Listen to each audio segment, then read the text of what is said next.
What's up, cool world? It's your boy Randall Law, founder of Kool Kolored Kid Generation. I'm about to sit down with the Father Coach. Don't go nowhere. Don't go nowhere. Welcome to the Father's Coach podcast. My name is Kevin Kelley, the Father's Coach. Sponsored by Life by Design coaching firm and FONTAINE Vision. Shout out to Top Shelf D. Reed. Shout out to Chris Kelley. Shout out to my wife, Angel Kelley. Shout out to James Earl Kelley, my father. Shout out to Eva Doris Kelley, my mother. Shout out to Hillside, New Jersey. Shout out to Delaware. We're in Delaware today. Thank you all for subscribing to Life by Design. Thank you guys for subscribing to the Father's Coach podcast. Oh my God. We're here, we're reforming the image of fatherhood. How do we reform the image of fatherhood? By engaging in the leadership qualities of fatherhood. Oh my God, this is so awesome. Now, with that being said, I want to share this quote by Archbishop Duncan Williams. A child needs a father to show him how to read life's map so he can recognize the roads that leads to life and the path that leads to destruction and death, and where to find steel in the heart when life makes demands greater than what can be endured. Don't go away. We'll be back with our guest.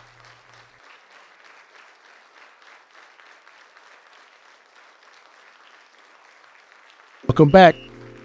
Father's Coach Podcast. My name is Kevin L. Kelley. We have an excellent guest right here. My brother, my friend. His name is Mr. Randall Law. Let me read his bio before I bring him in. Randall Law, the force behind Kool Kolored Kid Generation, LLC, emerges as a multifaceted trailblazer from Wilmington, Delaware. A fusion of artistic vision, entrepreneurial spirit, and community dedication defines his remarkable journey. We're going to talk about the journey too, guys. His portfolio spans across mediums, from captivating audiences in national commercials, including the iconic 2008 Barack Obama presidential campaign, to his acclaimed portrayal of Festone Shabazz in the off-Broadway hit Landing of the Urban Rebels. Randall's creative prowess transcends the stage and screen, leaving an indelible mark on every project. I love his projects. Recognition follows his footsteps with accolades such as the Delaware Business Times 40 Under 40 Award and the esteemed 40 Years of African American History Commission Award in 2023. Not content with personal success, Randall channels his energy with empowering others. I love the way he empowers others too. You're going to see this too. His involvement with initiatives like 100 Pairs to Give and 100 Pairs to Give 2.0, an empowerment giveaway at William Penn High School showcases his commitment to fostering education and opportunity in undeserved communities. Beyond philanthropy, Randall is a dynamic force engaging in motivational speaking, content production, and even composing jingles. He embodies his guiding principles. It's a responsibility to become great at whatever you do. I love that. Inspiring others to pursue excellence with fervor and creativity. Welcome, Mr. Randall Law. Thank you. The Father's Coach, Kevin Kelley, Randall Law. We here. Yes, sir. Thank you for inviting me, man. I really appreciate it. Yeah. When I got the call, I was like, we in here. We're just going to chop it up. You've been a good brother. You've been a good friend. I remember do you remember when we met? Yeah, I remember when we met. Talk about it. Shout out to MSK, Miss Lacey Miller. Doing her thing. My sister's keeper. There we go. MSK. I got to say my sister's keeper. I'm like, MSK. But she's a phenomenal force in the community. But yeah, we met at MSK and we were speaking at, what was it called? It was surrounding men in the community to come in and speak to the girls. Yeah, telling them about fatherhood or father and men, positive images. Almost why we're here. Yeah. Reforming the image of manhood. We forming the image of fatherhood in our culture, and that's what we did there when we met. Right. Talk about even some, if you remember, some of the things that we talked about there when we met. Well, see, the crazy thing is that we were waiting for everything to start up. Yeah. And I think the hat I was wearing at the time, you just start talking to me about it, and then I start breaking it down. And then it was amazing how your eyes was just like, okay, I get it, but like KKK. what's going on with the KKK? And I was like, hold on. It's not the KKK. It's the Kool Kolored Kid. Kool Kolored Kid. So we got into a great conversation, and throughout that whole experience of going around in a circle for all the different fathers in the city of Delaware, and just giving all their experiences in life of going outside of Delaware, then coming back to Delaware, and how some of the fathers cheated on their spouses. Just giving that experience to girls, to letting them know that the experiences that we go through as men, and that how we come back and give all those experiences to young girls like yourself in order to grow and be a strong woman in the community. And also for them to be healthy too. For them to be healthy and to know that, men make mistakes, but there's restoration, there's recovery, and there's restoration type of thing. So we kind of represented the fathers that they didn't have, the uncles that they didn't have, and also the older brothers type of things. Absolutely. Good. So they saw us entrepreneurs, they saw us chopping it up. But we never lost touch since then. We never. This was what, 2009? Yeah, and we collaborated on something. Bro. Some commercials, we collaborated on, and some stuff. We did some Delaware Fatherhood Family Coalition. Yeah. We did that thing, wow, it's an interesting journey. We've done multiple things, but the thing is that through that initiative, we've been able to keep a relationship of not just working, but actually leaning into one another, and being advised on doing certain things and taking necessary steps, which I'm grateful for, to be honest with you. I'm grateful too. Grateful too. I want to talk about your journey. I want you to talk about your journey. How did you get here? Wow. Well, actually, you called me up, and that's how I got here. Yeah. No, but all jokes aside, how I got to this point with the Kool Kolored Kid, and the thing is that I moved back 8 years ago to Wilmington, Delaware from Los Angeles, where I was doing jingles, commercials, national commercials, production assistant for Los Angeles Film Festival, AFI Film Festival, Spirit Awards, and things of that nature. But at the time, my father, my biological father, my stepfather, and my grandmother, which is 92 years old now, and the power of attorney for her. But other than that, that brought me back. I had to make. So your fathers brought you back? My grandmother, my fathers. The thing is that they weren't well, and my grandmom, which is 92 now. My father was the only sibling left out of her 5 kids. Okay. So when my father wasn't doing well, he couldn't do well for her either. So I had to make a decision whether to come back home or, because in my mind, I'm like, I'm out in California. This is where I need to be. Delaware, why would I want to go back to Delaware? But I had to make a decision, family or California is going to always be here. So that's how I got back here. And also, I believe that the seed that you are in the earth, you could be in California, but you can do the same thing anywhere you go because you're taking yourself there. But the crazy thing is what I'm doing right now, I don't think it would have been able to happen in California the way it's happening here, because sometimes big things have to start small in order to grow. You know what I mean? Yes. So the thing is that I believe that God brought me back here in order to have a full circle of all the ideas and all of the things that I've been able to experience from working on Carnival Cruise Line as an entertainment host. I was just talking to my friends the other day. I used to work for Steve Madden. He used to have me go get his pastrami sandwiches. Wow. I've had so many great experiences, and the great thing about it, I cannot stress this enough, that I don't think a lot of people actually had the experiences that I've had. A Southbridge kid growing up in Wilmington, Delaware, special education, deaf in my left ear, a single mother having me at the age of 16. I'm truly blessed, despite the wrong things I've done and the great things I've done. I mean, where I'm at today is truly because of God. That's all I can say. I love that. That's all I can say. Thank you for sharing that. That was something I wanted to talk about too. I heard one of the messages that you spoke that you're very passionate about at the Sneaker Ball. And that story, it just resonates. I don't know if you could share some of that. I think you were sharing that you might have been in the special ed class type of thing. Yeah. And then how you empower the youth. Can you share some of that? Yeah. So when I was born fully deaf in my left ear. I was born fully deaf in my left ear. And in those times, I'm an 80s baby. I don't look 40, but I am 40. So I'm not 40 under 40 anymore. I'm 40 over 40. Okay. I like that. When I'm an 80s baby, so I was born deaf in my left ear. And at those times, when you had a disability, they would place you in special education. So during those times, teachers would always ask me, why are you in here? You're so smart. So could you imagine 8-year-old kid, 6, 7 or 8-year-old kid asking himself, why am I here? And I'm looking around at everybody else, and some of these people have physical handicaps. Yes. And I'm looking at myself and I'm just like, yo, why am I in here? So I couldn't ask my mom. So really special education really put a mental prison, put me in a mental prison, because every room I stepped in after that, I always questioned myself whether I was good enough. Wow. You know, we need to reform that.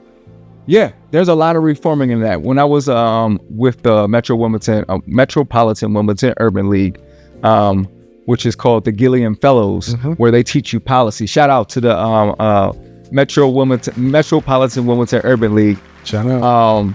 They teach young leaders how to go into policy and legislation and things of that nature. So I was going to do special education.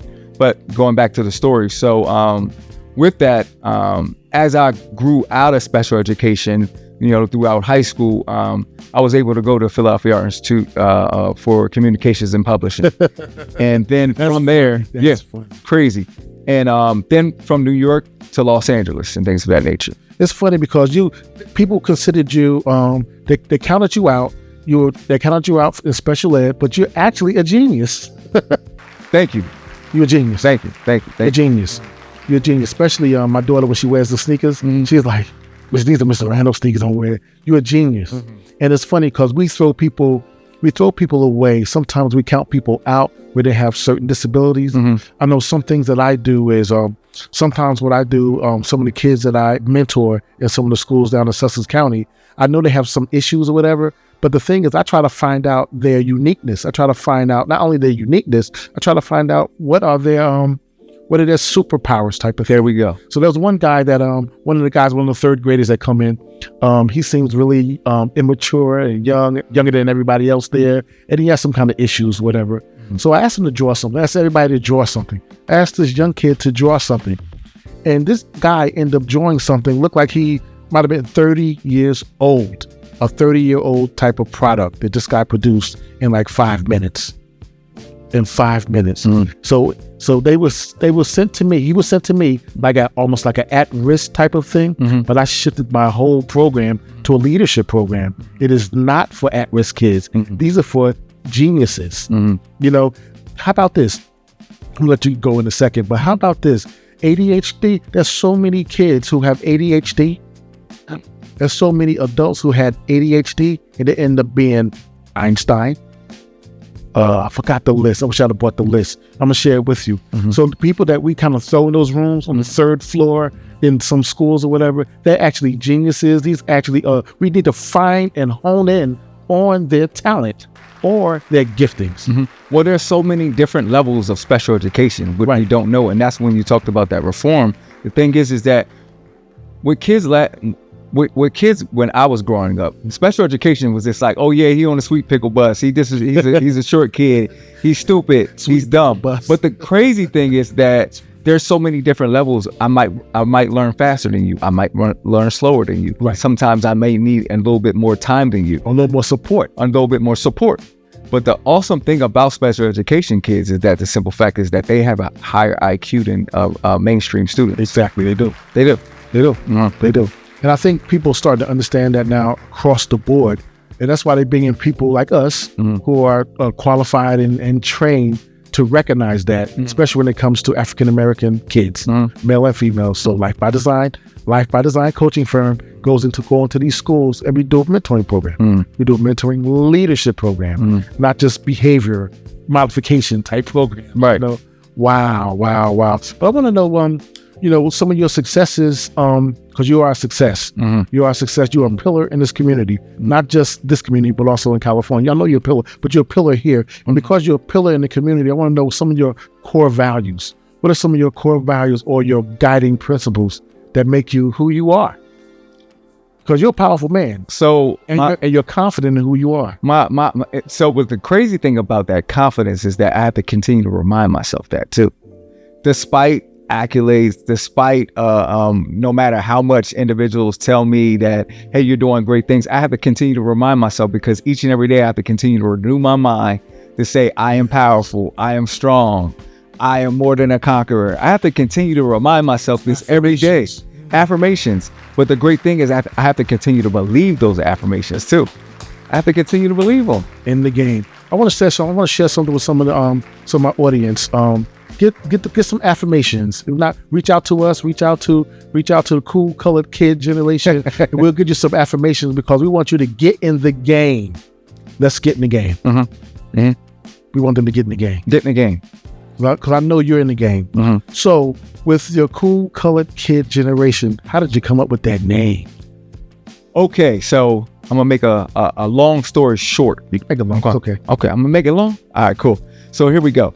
And 17 years ago, when I was living in Los Angeles as a production assistant at Los Angeles Film Festival, mind you, I'm the youngest production assistant. So I'm in my early 20s, and everybody else is like 30s, 40s. I mean, we're talking about veteran production assistants, and these guys done movies, commercials, you name it, flown in different countries and back.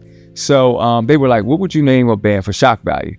And I said, KKK, right? And they said, break it down for me. I said, you put a whole bunch of cultures together, they potentially make history, they could change the world. So at that age, all these old guys saying, bro, that's not gonna rock. That's not gonna rock at the time. So me being young, they persuaded me to drop the idea. So I dropped it. And then, but the thing is that in the back of my mind, I said, I'm gonna keep this idea because it's so powerful. But the thing is I was like, I don't know how I'm gonna be able to use this, because I don't have no musical background besides my little jingles I do. But I was like, I don't know how we gonna make this work. So fast forward to 2018, right? I saw this Gap commercial. I saw all these kids in different colorful clothing. They were jumping around, and the light bulb went off right there.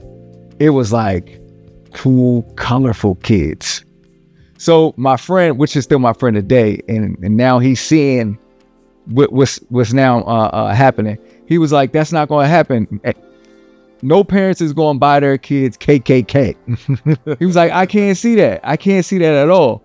And the thing is that I could see it, but I just didn't know how to, because the simple fact that, one, even though I went to an art institute, I didn't know how clothing, how it would, even though I knew how to shoot commercials and write little scripts and things of that nature, I still didn't know how it was going to happen.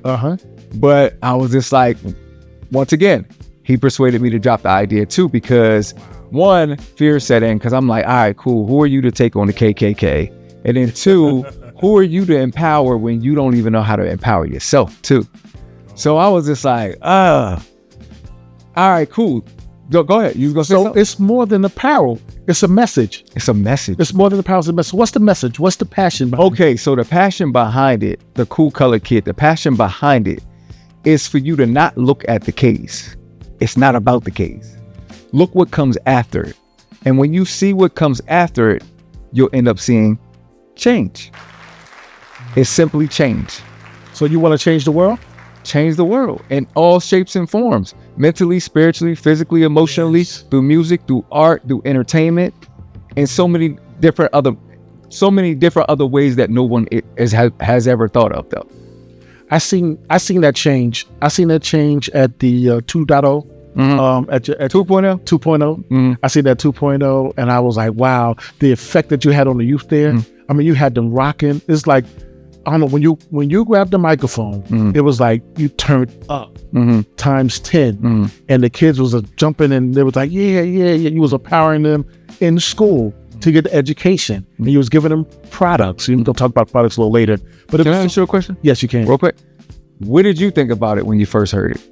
When I first heard it, when I first told you, when you first told me, yeah, at the MBK, MSK, I thought it was good. I thought it was unique because I bought the hat.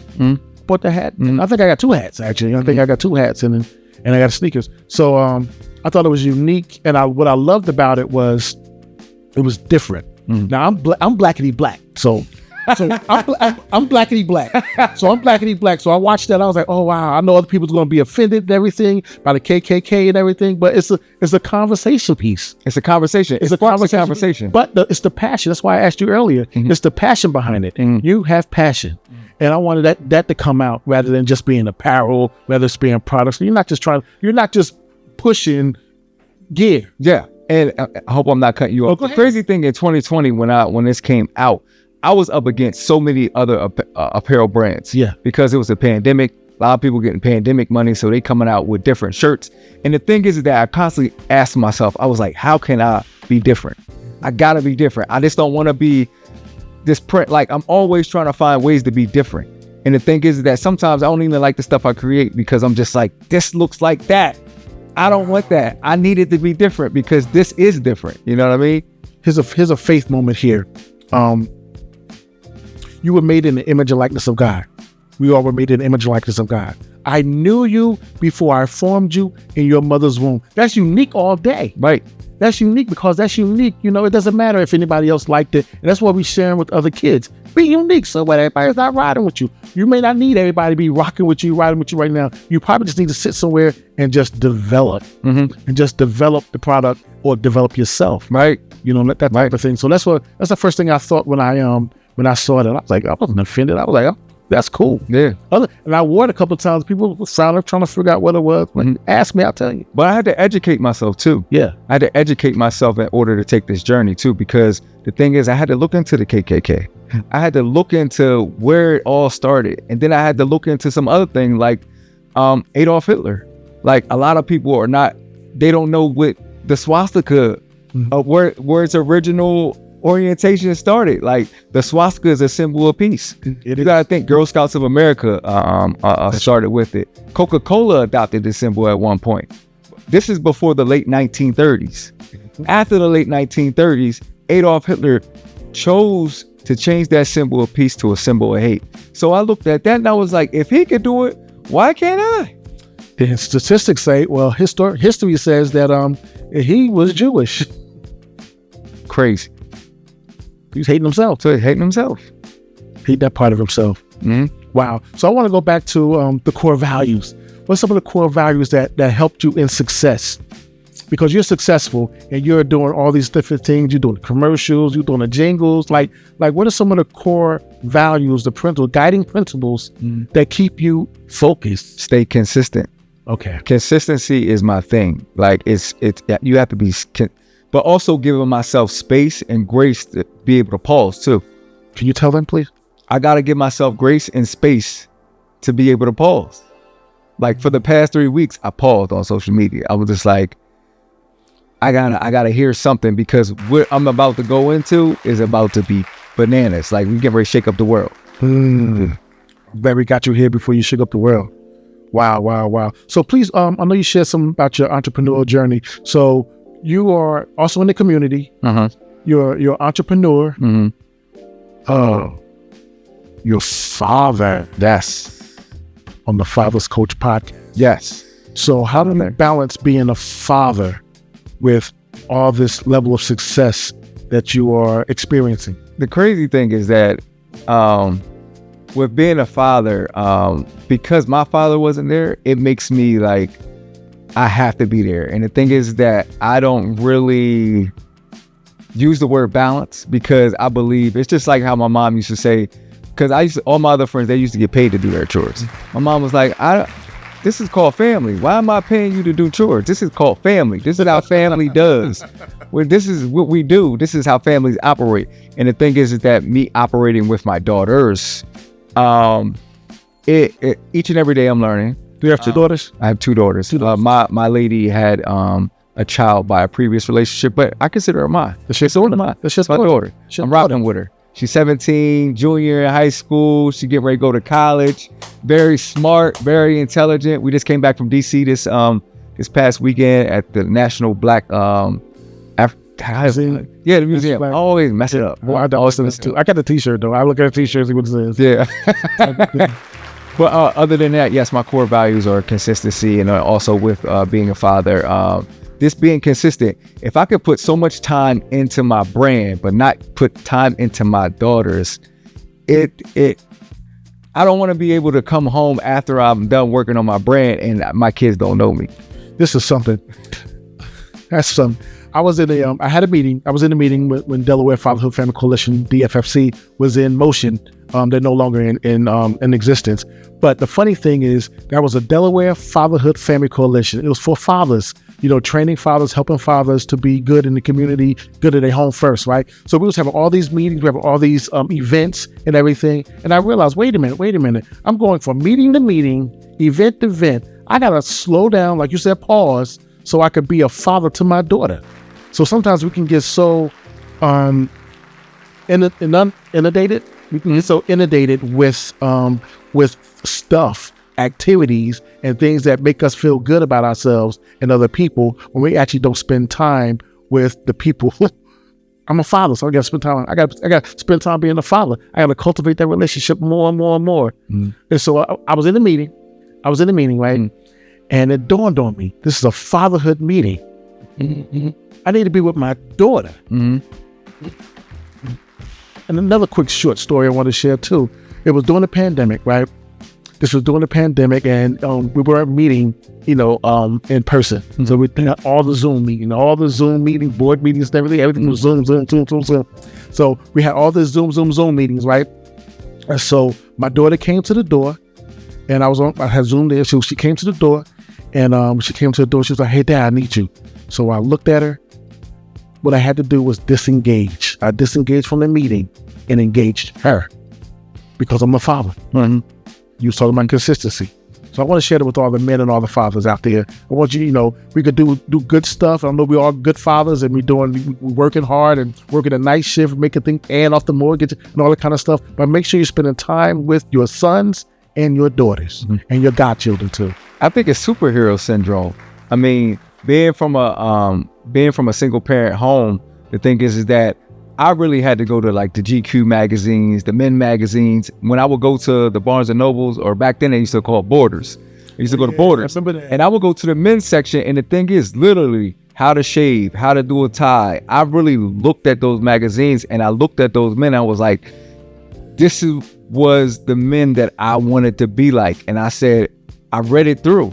And I was just like, everything from shaving to grooming myself to facials, to manicures, pedicures. I learned all that by just reading the men's magazine, picking up GQ, all that stuff. Wow. And then from all the things that my dad didn't do, I was like, when I become a father, I want to be a man to my kids. And the thing is, I had to continually learn that by watching other fathers, successful fathers, do it.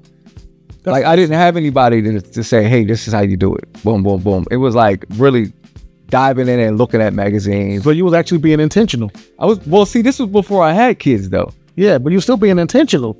You were being intentional trying to get masculinity, trying to get manhood type of things. And now look at you now. Mm-hmm. Look at you now. You're still learning. You're still learning, but you're still fathering in the community. Mm-hmm. Mm-hmm.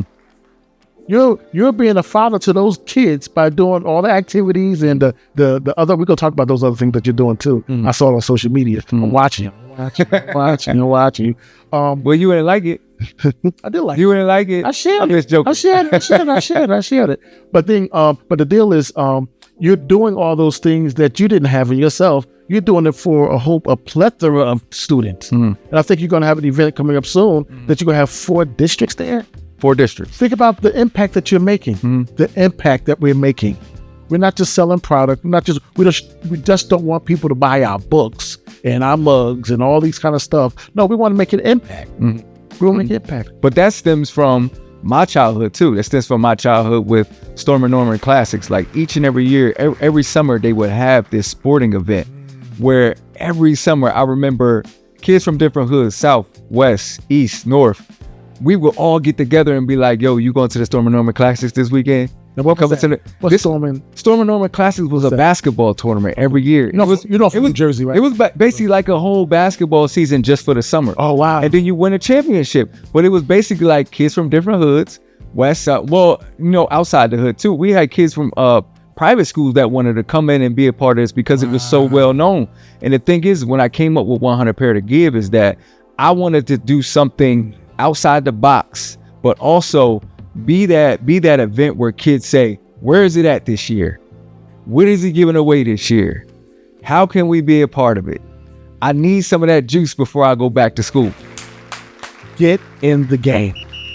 We're going to take a pause right here because we're going to do the 24-second clock segment. Oh my God. 24 seconds. You got 24 seconds to answer these questions, okay? Wow. Dang, I didn't know I was going to have to do all this. Gotta do it. Let's get it. And jumper jacks at the same time, too. Let's get it. There's a room over there. No. All right. What's the favorite city you lived in? Los Angeles. Favorite city you visited? Oh, Atlanta. No, that's not right. I'm sorry. DC. Best career choice for you? Right now. But you're gonna say that. Greatest experience as a man? Seeing my daughter born. Ooh. Greatest experience as a father? Seeing my daughter grow up. I like that. Greatest influence in your life? My mother. And Andre Wright Sr. He was a camp counselor at the Jack Street Boys and Girls Club. Wow. Greatest lesson you learned? Stop drinking. Best book you ever read? Oh, I just had this book. Where my phone at? I don't know it off the top of my head. Where we at? I don't know off the top of my head, but I can come back to it. Go ahead. Oh, wow. That's it. It's this book I just read, and it's on my cell phone right now, but I don't know it off the top of my head. Wow. The greatest influence in your life? Yeah, Andre Wright Sr. This man went, he was an army vet, and he served as a camp counselor at the Jack Street Boys and Girls Club. I mean, numerous years. And as I was growing up, he gave us all those experiences from like being in the army, being from North Carolina, going to Dell State University, black culture. Like he was like the pro-black back in the day, old school men that would dig in your behind and let you know whether you're doing the right thing or not. He wasn't one of those that pacify you. Okay. He would really, this is what you got to do in order to be successful and things of that nature. So Andre Wright Sr., I love you. Love you for life. Wow, that's awesome. I love that. You know what I love about you?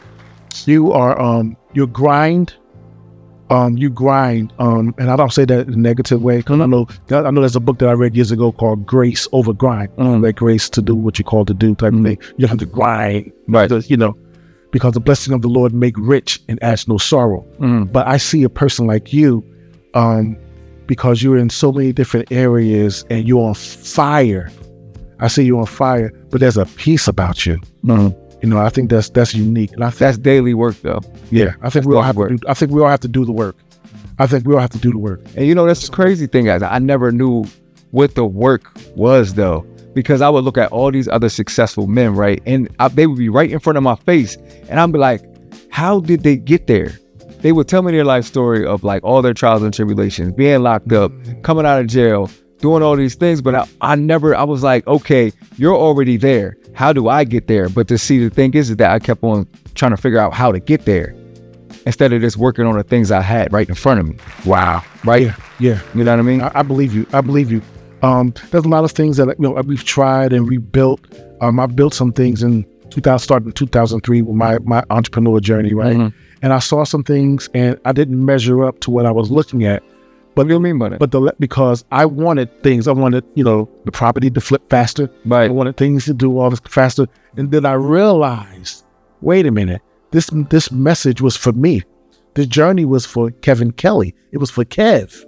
It was for me. It wasn't the destination. It was the journey. All that was and I'm still learning that too. Yeah. I'm still learning that, because the thing is that, you know how we dream these big dreams and we see where we want to be, but we don't know how we going to get there. Right. You look where you are. You see, like, it's way over there. Right. And the thing is that I dream crazy big. Like, when I say crazy big, I operate in fearlessness. But the thing is that I never beat myself up if it doesn't happen the way I thought it was going to happen. Okay, I at least got 1 out of 3. I'm good right now. Okay, all right, cool. So what I'm going to do this year, okay, I at least need 2 out of 3. See, that's awesome. You know what? We should nobody, no man, no father should compare themselves to somebody else, because I had to get out of that too. We had to build spirit of comparison. We have to build our own platform. Even this is podcast. To build my own platform, from my own personality, my own temperament type of thing, with who I am, with my unique voice. You know, right? I got a unique voice, right? My own unique voice and my own personality, but building that and then let God add the rest, but be comfortable in my own skin. And I think that's what a lot of men need to understand too, is to be comfortable in your own skin. Ooh, I wasn't comfortable in my own skin for a long time, bro. Okay, so mind you, most of my cousins and most of everybody I went to elementary school and middle school with, everybody was dark skin, brown skin. So I would always get teased because I was high yellow, light skinned boy. So the thing is, I had this color complex about me to where it was like, yo, I gotta get some sun. And now that I got a bald head, now I'm like, yo, now I'm a light bulb. So it's like, I'm like, oh, but it took a while because also I had big ears when I was growing up, so I always got teased. I would always be in fights and stuff like that. And I was in special education. So the thing is that it did something to my self-esteem a little bit. Gave you grit. A little bit. And then my dad wasn't there. My dad used to hang me over bridges when I was a kid. Like, his way of disciplining was like hard. Like, he didn't beat you, he punched you. And from age 3 to, like, I would probably say 6, he used to hang me over the South Bridge. When you cross over the bridge, he used to hang me by 1 foot and say, listen, if you fall, I'll come in. But he used to be drunk while he was doing it though. So it was always this, I was afraid to walk across bridges like until I was like 30. I was afraid to drive across bridges. It's traumatic. I would close my eyes going across bridges and be like, yo. But then I don't know where I snapped out of it. It was a shift. You got healed from that, right? I guess. Because I guess. And some of the work that you were doing too. Some of the work, because at times I used to drown myself in alcohol and stuff like that. So the thing is that I think when I was living in Brooklyn and stuff like that, when I would walk across the bridge, I'd be drunk when I walked across it. So after a while, I just got used to like just walking across the bridge drunk, because I guess I used that as a coping mechanism to like cross the bridge. Yeah. But then it became a habit of like when I partied, just get a little tipsy. We gonna get this is when they had 40s with the glass. We used to double fist them before we go to the club. In New York City. So I used to drown myself in alcohol and some of the things from my past and things of that nature. Damn, thank God that you was able to shift from that, you know. Wow, that's awesome. Now I gained some of my my confidence from my father. I still do to this day. I gained my confidence from him. I think I used him, I leaned on him, and that's what gave me the confidence that I need just to be who I am. You know, I think that's what fathers need to do. Like, you're doing the same thing with your daughters. Not only your daughters, you're also doing that with the kids in the schools. I don't want to downplay that. You are fathering them. You are fathering them. Okay, so here's the next segment right here. We'll talk about my products. I don't talk about my products. You should. I don't need to. I have it up here, you know, Sonship, Fathering and a Journey of Becoming. I co-authored that book with my father. You already know. I said you got a copy of this thing. So I co-authored that with my father, and just this year, actually this weekend, I'm actually going to North Carolina for a family reunion, and this is the Kelleys' 120th year that we've been celebrating family reunions in this country. Now, did I go to all the family reunions? No, up until a lot of them. My parents went to a lot of them. Sisters went to a lot of them too. But this year, I think I'm going to speak for like 20 minutes or so. But in that book, Sonship, Fathering and a Journey of Becoming, I have some principles in there from the Kelley men. By the Kelley men, the fathers, some core values that we've had. Of course, Jesus is in the middle, in the thread there type of thing. God is in our family. That's one of the core values that we have there, faith moment there. but also just manly stuff. Some things that I believe that has been erased for some strange reason. This culture and society is erasing African American culture. They're erasing the baby boomers. They're erasing even the generation before that. I'm like, why? These were good men. They showed us. They gave us. They gave those men before us. They gave us a world view, and it seems like society is erasing their influence and everything. So I brought it back in the book. Those men that had the barbershops back then. Those men that were Shoe shiners? They were shoe shiners too. But if you have roaches or something, exterminators. The exterminators, painters, all those guys. I wrote about them in the book. I gave them honor when society gave them dishonor. And I love, I'm on the soapbox right now, but I love the blaxploitation movies. I like them because they was very artistic. But at the same time, it was throwing a lot of, and I'm probably gonna get in trouble for this, but it was throwing a lot of stereotypes out in the open. Well, that was a different generation, though. No, it was the 70s. It's a different generation. I know. We don't have the mentality that we have now. Listen, my 92-year-old grandmother, she stuck in fast. I'm not gonna lie to you. She's a black woman. She's racist. Okay. It's crazy. Okay. Because she's had so much things happen to her. She's stuck there. She's so stuck. And we're just like, Grandma, come on. Yeah. Oh, so also there's another book here. What's the other book here? Oh, the Sonship, Fathering and Journey Becoming. Take a look at that, people. Also, here's another manual. The Father's Leadership Breakthrough Manual. This book is right here is going to be good for fathers. It's going to be good for fathers. It's a manual. Father's Day is coming up, right? Father's Day is coming up. Yeah. And I think there's another one here. Oh, this is the book here. Life Breakthrough Equal. This is leadership. This is a leadership book that I use in the schools. And I shared it. I just want to share some of my products here. And they can get it from lifebydesignCF.com. And also you'll see the link and also the Father's Coach podcast channel type of thing. But I want to share it. I don't share it enough. I don't share it enough. We gotta get some of those at this year as door prizes. For some of these fathers. For some of these fathers. Yeah. 100 pair to give times 3. So I want to talk. Oh, I have another book called Time Dominion too, like a time management book too. There's something there. I need to share what I need. I need that book. Okay, I got you because I'm working on time management right now. Boom, booyah. Yes. No, I'll pay for it. No, I got you. I got you. Okay. Speaking of products, let's share some of your products. So this right here is called Cool World waterproof backpack. I'm gonna pick it up here. So now all this is canvas material, so it's wiped down. You can wipe it down. You can put keys, cell phone charger. I love that.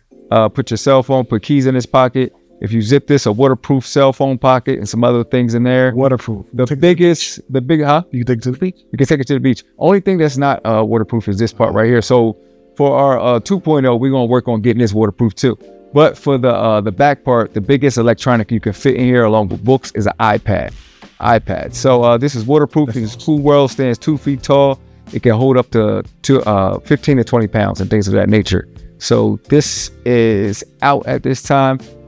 These right here are the sneakers we will be giving away at this year's 100 pair to give times 2. The difference between the last year's is that these are black and on the tongue, it has narrative changed on the tongue. So those are the only difference from the last year, besides those being white and now these are black. I like the black sole. Yeah.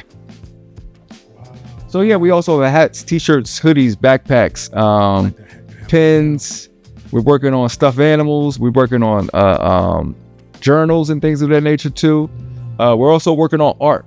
We're working on art because you can empower individuals through art as well. Now, how can you get those? How can they obtain? These are on koolgeneration.com with a K, KOOL generation.com. Wow. Follow us on social media as well. At Kool Kid Gen. Kool Kid Gen on Facebook and Instagram. I love your content. I love your videos, I love your commercials and all that. It's awesome. I like sometimes how you shoot them to me before you even send it out. Right. He's like, because sometimes like, don't share it. Yeah, don't share it. I'm like, don't share it. Yeah, I just want to see what you got going on. Right. Yeah. Good stuff. I do my best, man. Sometimes I have to learn to take a break on that too. Yeah. Because I'm doing everything. I'm a solopreneur right now. So thing is that sometimes I'm just like, all right, cool. We're going to take a break and just line some things up. So when it's bye.